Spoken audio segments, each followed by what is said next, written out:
What's up with the squad? Back with another video. I seen the titles going out. Make sure you hit the like button, hit that subscribe button for me, please. Y'all see it right here.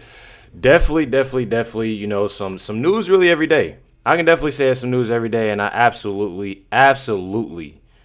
you know, trying to be on top of it. You know, most importantly.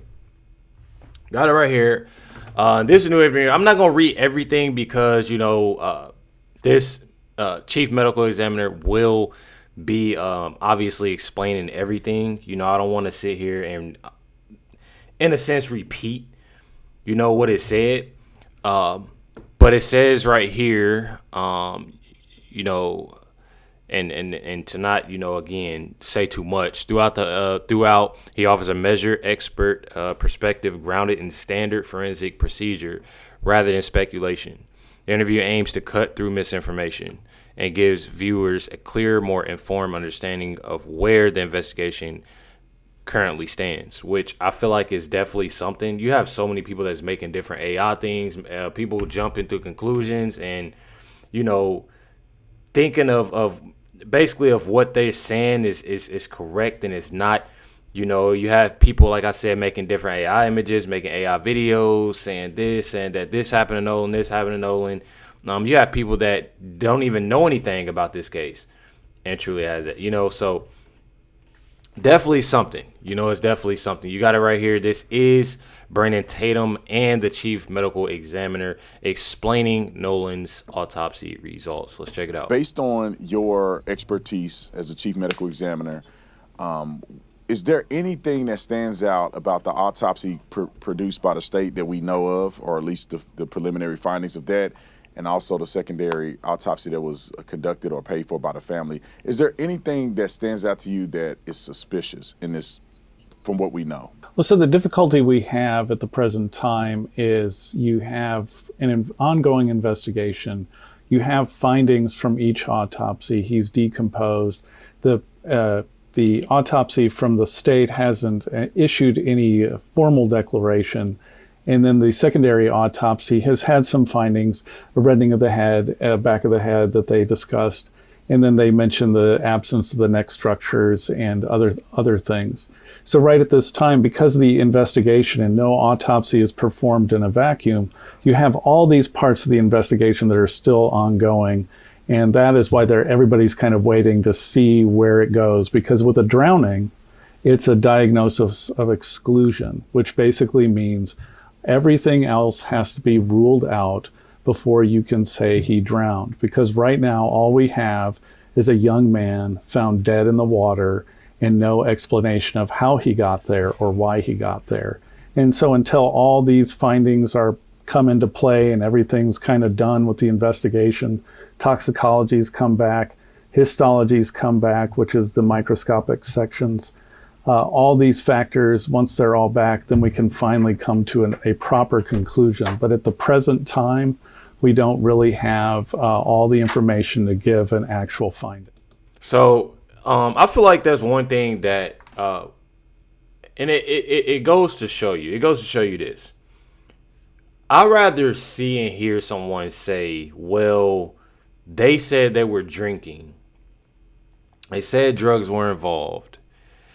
And this is not he say, she say. This is obviously, you know, speaking on people that truly don't know. This is literally coming from Nolan's friends. This is coming from people that seen Nolan. That have, you know, had these encounters with Nolan or, you know, something like that. This is not randoms. I would rather listen to that when it comes down from things from his friends and his best friends and people that actually, you know, were there rather than somebody that's on the internet making up audio, making up videos, making up pictures. I would rather that. And what he's basically saying is obviously things have to still be, you know, ruled out. You know, and it goes to show y'all that you have so many people. Y'all see me. I'm not one that's about to assume anything about this. But again, based off of the facts that I'm hearing from his best friends and the things, you know, in particular, because, you know, usually when you see something like this, I'm going to be 100. Well, usually when you see something like this, and we've seen it multiple times, that they'll say, oh, okay, well, he had this on him or he had that on him. or this, that, and the other. Nothing has really came out, and it's been it's been a little minute. Not saying that it hasn't, but I'm saying they usually would, see that, and something would definitely come out by then. Nothing has came out. And judging by, again, how they're saying that alcohol was involved, drugs was involved, things of that sort, it's sounding like a drowning. And I'm not saying that it is, but I definitely want to say that I can see a lot from where individuals are truly coming from when they're saying something like that. Now, when it comes down to all the fake stuff and people making up their own stories, I'm not with it. I'm truly not with it at all. I'll tell you that. You have it right here. It says Nolan Wells drank heavily, chose to stay on a remote island before vanishing July 4th. When I say that he chose to stay, his friends, obviously, from people that don't know this, his friends told him to get on a boat, and let's go, because obviously stuff was going on, and he didn't. Mind you, there were three boats.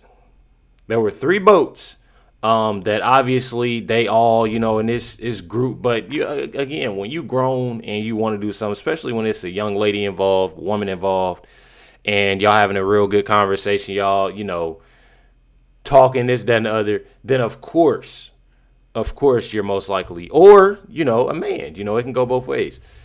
Of course, you're going to want to stay somewhere and talk. You know what I mean? Says right here, this is from Brandon Tatum's account. If y'all don't follow Brandon Tatum, make sure y'all go do that. Brandon Tatum, also Tatum. Says witnesses say Nolan Wells had been drinking heavily before choosing to stay behind on Horror Island with an unknown female. That female is Katie. I believe her name is Katie. According to ABC News, a document sent by Mississippi Department of Marine Resources on July 5th stated that the witness told investigators Nolan had been drinking before he disappeared and chose to remain on Horn Island after his friends left. TMZ is also reporting, citing sources with direct knowledge of the investigation, that authorities have evidence Nolan was on the island after the boat departed. There are also pictures of that as well. So, have that. Those resources claim at least two witnesses interviewed by law enforcement said that they saw Nolan after his friends headed back toward the mainland.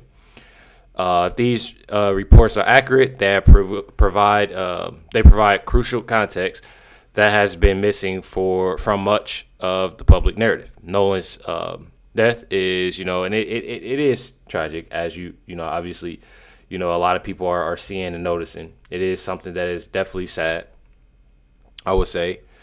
It says the public should also allow investigators to follow the evidence instead of rushing to conclusions and turning the tragedy into a racial narrative before the investigation is complete. And I definitely agree on that. I feel like it's definitely not necessary for so many people, that take that route. It's so many people that's trying to take that route and go that way, and it's truly sickening that people are truly doing that. I'll tell you that right now. Truly sickening. Truly, truly, truly. You have it right here, Brandon Tatum.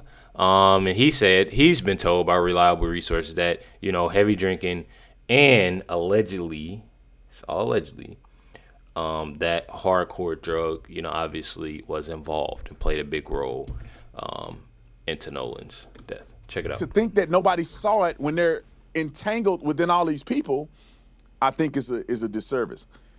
We need to get to the information that I heard. We'll get to Miss Rachel and her silly self. And Judge Mathis. We'll get to Judge Mathis. But what I was told, and you guys, please take in consideration that it's reliable sources. However, the only way to prove the truth in this is if I see it with my own eyes, if the law enforcement have the investigation of this, and also when the toxicology results come out. But people are messaging me and telling me that there is heavy drinking and there's cocaine involved. And there's a particular person who I'm not gonna lie, having all of that, having cocaine, having alcohol, and you being on the water, a lot of that don't mix at all, bro. I'm gonna be on 100 with y'all. That don't even sound right. There's a particular person whom I know this person's name. I'm not going to disclose it. I'm going to go to the police first, and then I will disclose it if it doesn't interfere in the investigation.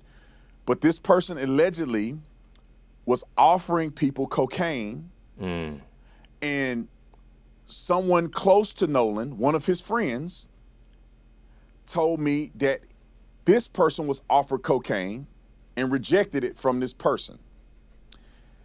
And I was also told, and this person told me that it's over 100% chance that Nolan was using cocaine during this period of time.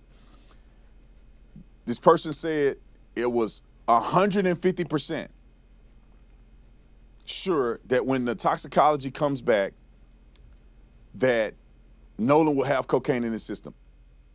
Let me tell y'all something. What I find weird out of this whole thing, and I've been thinking about this for a while, and I really didn't even want to say it on here, because I don't even like being that person. But don't it just makes you think, like, sometimes, and I'm not a person that obviously is going to assume or nothing like that, but it also would make sense. Don't it always just hit y'all mind, or has it, hit y'all mind that his parents or Ben Crump or Al Sharpton, like, they know what Nolan, that he was, that he's used drugs or he was drinking or this, that, and the other. Like, they just don't want to say they want to push it, toward, on somebody. Like, I don't know. Like, it's a little odd to me. It's truly odd because now all of a sudden, it's keep quiet time. And I find that odd. You have Ben Crump that has put this out, says we're asking anyone who was on Horn Island during the 4th of July weekend to come forward with any photos, videos, or eyewitness information related to Nolan Wells. No detail is too small. Check out what he said. We are focused on getting all the information, whether it's video, whether it's photographs, whether it's testimony from witnesses who were on Horn Island 4th of July weekend to tell us anything that they saw, anything they heard, anything they videotaped pertaining to Nolan Wells, because it matters. We're going to get to the truth, but what we need is to make sure we get all of the information. Today we are focused on. And I'm gonna be 100 with y'all. I find a lot of it odd to me, just the way that they're putting a lot of stuff in the way that they're doing it. Like I said, you have people that's, obviously in my comments that'll say this and say that. But me personally, I feel like a lot of it is just odd to me. And it doesn't make sense to me, with how they're acting, what they're saying, when I'm speaking on Benjamin Crump and, others, within this. It's a little bit odd to me. And I find it, I don't know, definitely a little odd. You have it right here, and it says that in email, civil rights attorney Benjamin Crump denies interview with Officer Tatum show and hides behind Nolan Wells' family as an excuse. Now, what I definitely find insane about this whole thing within this is the simple fact that you have Nolan, you have Benjamin Crump that isn't, and this is where it begins with when it comes to, I think it's more so of them hiding, and I find it a little odd of them hiding, hiding something. And he's saying it hiding behind the family, but I feel like it's more to that. I feel like he's hiding within something else. You know what I mean? And I promise y'all, I'm not trying to be that person to assume, but I feel like there's a lot more, that Ben Crump knows. And obviously they're probably not going to say, but I feel like it's a little odd. I find it really odd. So I don't really know. But you got it right here. These are the emails that was sent. Benjamin Crump.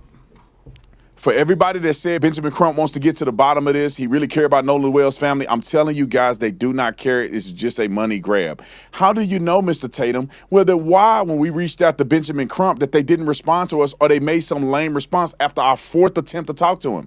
Here's the email. This is the first time we reached out to Benjamin Crump. You can look at the email there, and you know exactly that we reached out to his team. We gave a generic media outreach where we put the information in there and say, hey, we would love to have an open dialogue. We value the conversation. Here's something that we want to know from his perspective what he has, and we wanted to deliver what we have to him. All right, we did that the first time. Here's the second time. 5 days later. 5 days later, here's the next one. What was that? A day after that? Yep. And then here's the fourth one. Yeah, the fourth one is 5:30 in the morning, and it's basically saying, hey, that's still. You go to the next one. Yeah, this is the first response I received, which is basically, or no, this is the final response where they basically say. Yeah, so the final response said, thank you for reaching out, interest in speaking with Benjamin Crump, right? Yep. So the thing is, we reached out to Benjamin Crump. We reached out to talk to Benjamin Crump. We didn't reach out to talk to the family. We only wanted to talk to Benjamin Crump. Put the thing back up there. And so as you can see on there, it says, at this time, the family is taking a break from media engagement as they continue to grieve and spend time together. Why are you talking about the family? Exactly. I know they're taking a break. Benjamin Crump should be taking a break. He's the attorney. Correct. We only wanted to talk to him. They acknowledge the fact that you reached out and interested in speaking with attorney Benjamin Crump, but says that the family is taking the time apart. It's just a lame excuse for them not to engage with us. And people are running their mouth about whether or not they want to know the truth or not. We reached out to them. I'm telling y'all, and that's what makes it like odd, and that's what makes it weird, the simple fact that he's not willing to talk. Like he's going to stumble up and say something that he shouldn't be saying. You know what I mean? It makes it seem like that, or that he'll slip up and say something, obviously like something that that should be said, but he's scared to. And I don't know. I find a lot of it odd. I don't know about y'all, but it's definitely odd to me. Not only that, you have it right here. It says newly shared text messages show Nolan Wells' mother caught lying about not having any parents reaching out regarding her missing son. Warren Hudson's stepmom, Ashley Cole, exclusively shares new text messages revealing she reached out to Nolan's mom prior to Nolan's mother claiming nobody reached out. So this is the text right here. Says, Christine, this is Ashley Cole. If or when you ever want to talk to me, this is my number. A lot of people are outraged. Simple fact, that, a lot of people are outraged at the simple fact that, they're saying, oh, well, she didn't ask about her son, and just, or say that, prayers to you or this, that, and that. Let me tell y'all something. When you have somebody that completely are truly pushing this out to be this whole racial narrative, I mean, regardless of what people are talking about, y'all got to put yourself in people's shoes sometimes. I mean, honestly, because I feel like so many people aren't when it comes down to it. And it truly shows. It truly shows. I don't know. Y'all definitely let me know what y'all think in the comments down below, about this. I do find a lot of it odd, on Ben Crump, his part within this. I don't know. Y'all let me know in the comments down below. Definitely appreciate y'all. Much love. Catch y'all next one.